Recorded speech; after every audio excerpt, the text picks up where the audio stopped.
అంబేద్కర్ కోనసీమ జిల్లా రామచంద్రపురం నియోజకవర్గంలో చాలా కీలకమైన గ్రామం ద్రాక్షారామ గ్రామంలో మనం ఉన్నాం. వాసంశెట్టి సుభాష్ ఉన్నారు మనతో. ఇక్కడ ప్రచారం ఇంటింటి ప్రచారం నిర్వహిస్తూ ఉన్నారు. సుభాష్ గారు నమస్కారం. మీ ప్రచారానికి ఎటువంటి రెస్పాన్స్ ఉంది ప్రజల నుంచి? ప్రజల నుంచి విశేష స్పందన ఉంది. ఏదైతే ఈ ప్రభుత్వం 5 ఏళ్ళు ఇక్కడ పాలించిందో 2019 నుంచి 24 వరకు ప్రముఖంగా 3 నాయకులు ఇక్కడ ఉండటం జరిగింది. ప్రతిపక్షం అనేది లేదు.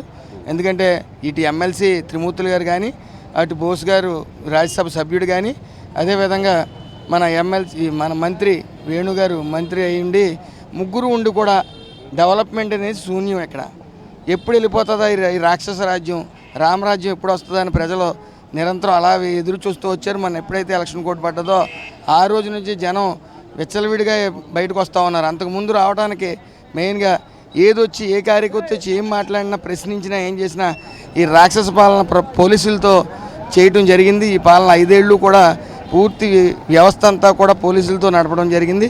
ఇప్పుడు ప్రజలందరూ స్వచ్ఛందంగా బయటకు వచ్చి తమ అభిప్రాయాలను చెప్పడం జరుగుతుంది.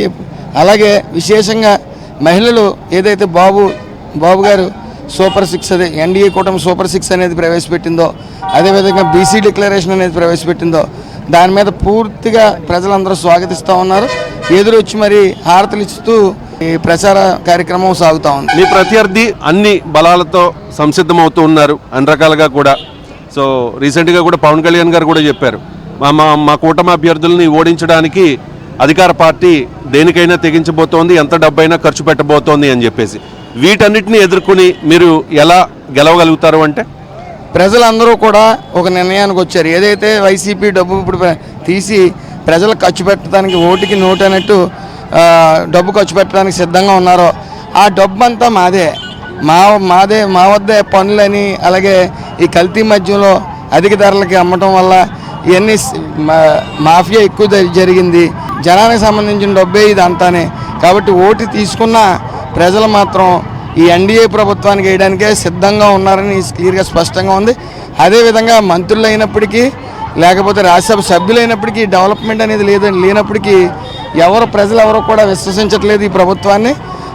ఎట్టి పరిస్థితుల్లో ఈ ఎన్డీఏ కూటమి 140 సీట్లు దాటి వస్తుందని అంచనా ఉంది.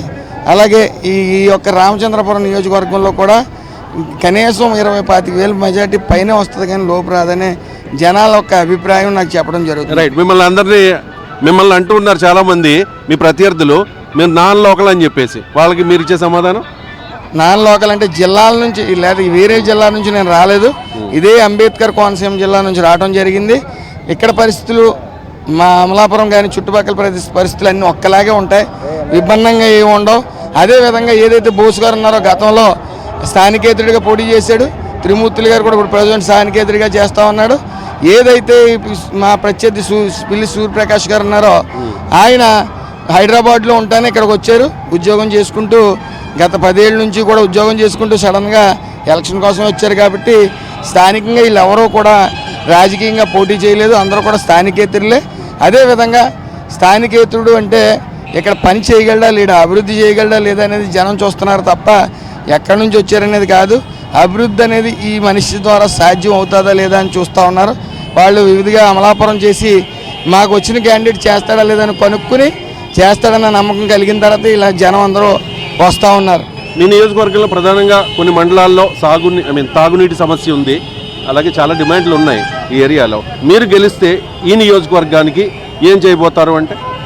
మొన్న ఈ కోనసీమ కళ కోటిపల్లి నరసాపురం రైల్వే లైన్, దాని నిమిత్తం నిన్న పవన్ కళ్యాణ్ గారు అమలాపురంలో మాట్లాడుతూ ఖచ్చితంగా ఈసారి కోనసీమ రైల్వే ట్రైన్ యొక్క హారన్ వినపడుతుంది, కోత వినపడుతుంది, నేను మోడీ గారితో మాట్లాడతానని చెప్పడం జరిగింది. అదేవిధంగా కోనసీమ ముక్తేశ్వరం బ్రిడ్జ్ కూడా ఈ 5 ఏళ్ళలో మేము తీసుకుని వస్తాం అని చంద్రబాబు నాయుడు గారు కూడా ప్రకటించడం జరిగింది. అదేవిధంగా ఇక్కడ డ్రైన్ సమస్య, మంచినీరు సమస్య, అదేవిధంగా శ్మశాన వాటికలు ఎక్కడా కూడా లేవు. కాబట్టి ఇవన్నీ ఈ మంచినీరు డ్రైన్ అనేది చాలా ముఖ్యం. కాబట్టి ఈ 5 ఏళ్ళలో అటు ప్రభుత్వానికి ఇటు జనానికి వారధగా ఉంటూ ప్రభుత్వం యొక్క నిధులతో ఇవన్నీ ఈ 5 ఏళ్ళలో పూర్తి చేస్తాం.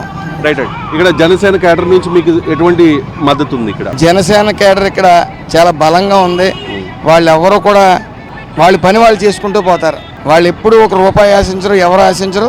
ఇక్కడ కార్యకర్తలు అందరూ తెలుగుదేశం కార్యకర్తలు కానీ, బీజేపీ కార్యకర్తలు కానీ, జనసేన ముఖ్యంగా యువత కంప్లీట్గా ఉంటుంది. ఇక్కడ ఏ గొడవలకి వెళ్లకుండా వాళ్ళు అందరినీ ప్రాధేయపడుతూ ఓట్లు అడుగుతున్న విధానం నన్ను ఆకట్టుకుంది. అదేవిధంగా ఏదైతే పోలింగ్ బూత్లు ఏజెంట్లు ఉన్నారో ఆ వర్క్ వాళ్ళు చేసుకుంటూ వెళ్ళిపోతున్నారు. ఎవరు ఆదేశించక్కర్లేదు.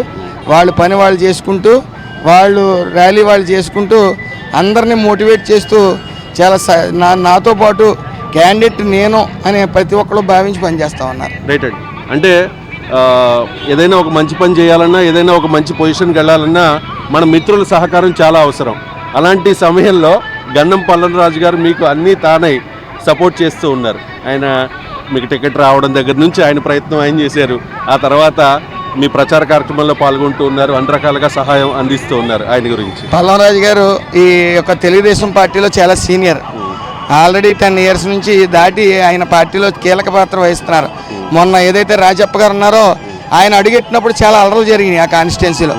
వాటిని సరి చేసుకుంటూ బ్యాలెన్స్ చేసుకుంటూ పల్లవరాజు గారు స్వయంగా ఆయనే నియోజకవర్గాల్లో తిరిగి మరి ప్రముఖ పాత్ర వహించారు అక్కడ రాజప్ప గారు గెలుపొందడంలో. అదేవిధంగా నేను వైసీపీ నుంచి 11 సంవత్సరాల నుంచి ఉన్నప్పుడు ఈ పార్టీకి రావాల్సి వచ్చినప్పుడు నేను పల్లవరాజు గారి దగ్గరికి వెళ్ళి నన్ను ఎలా నడిపించారో నడిపించండి. మరి ఇప్పుడు ఈ 40 రోజుల్లో మీకు తెలిసే ఉంటుంది, 170 సీట్లు 40 రోజుల్లో పార్టీ 20 రోజుల్లో పార్టీలోకి వచ్చి సీటు పొందిన వ్యక్తి బహుశా ఈ రాష్ట్రంలో నేనే అవుతానేమో. అదంతా కూడా ఏదైతే పల్లవరాజు గారు ఉన్నారో ఆయన ముందుండి, వెనకుండి, పక్కుండి, అన్ని పక్కల ఉండి కాసుకుంటూ నన్ను ముందుకు తీసుకెళ్లారు.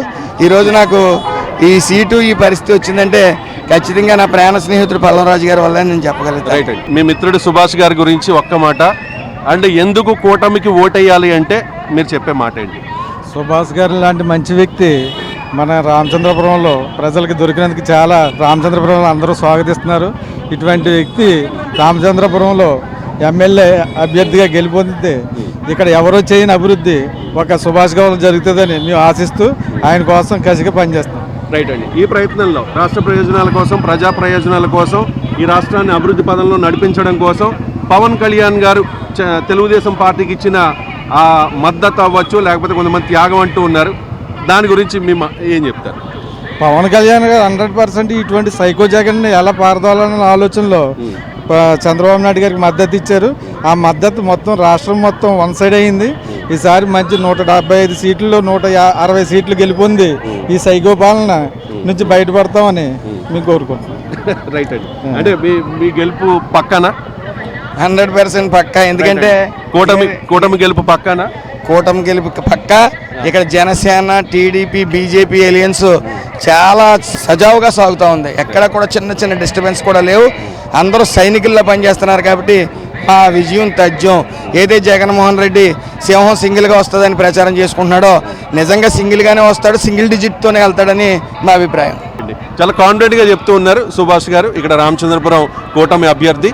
ఖచ్చితంగా పవన్ కళ్యాణ్ గారు ఏదనుకున్నారో అది జరగబోతోంది. కూటమి అధికారంలోకి రాబోతోంది. అండ్ సుభాష్ గారు కూడా ఇక్కడ 25,000 to 30,000 మెజారిటీ ఖచ్చితంగా రాబోతోందని చెప్పి వాళ్ళ అనుచరులు అందరూ కూడా చెప్తున్న పరిస్థితి ఇక్కడ మనం చూస్తున్నాం. ఇవాళ ఉదయం నుంచి కూడా చాలామంది వేల సంఖ్యలో జన సైనికులు సుభాష్ గారి క్యాంపెయిన్లో పాల్గొన్నారు. ఖచ్చితంగా సుభాష్ గారికి ఓటేయాలని చెప్పి వాళ్ళు ప్రచారం చేస్తున్న పరిస్థితి. ఇక్కడ Bharatiya Janata party, Telugu Desam party and Janasena 3 పార్టీల జెండాలు రెపరెపలాడుతూ ఉన్నాయి. జన సైనికులు చాలా ఉత్సాహంగా సుభాష్ గారి ప్రచారంలో పాల్గొంటూ ఉన్నారు. Camera person Shiva.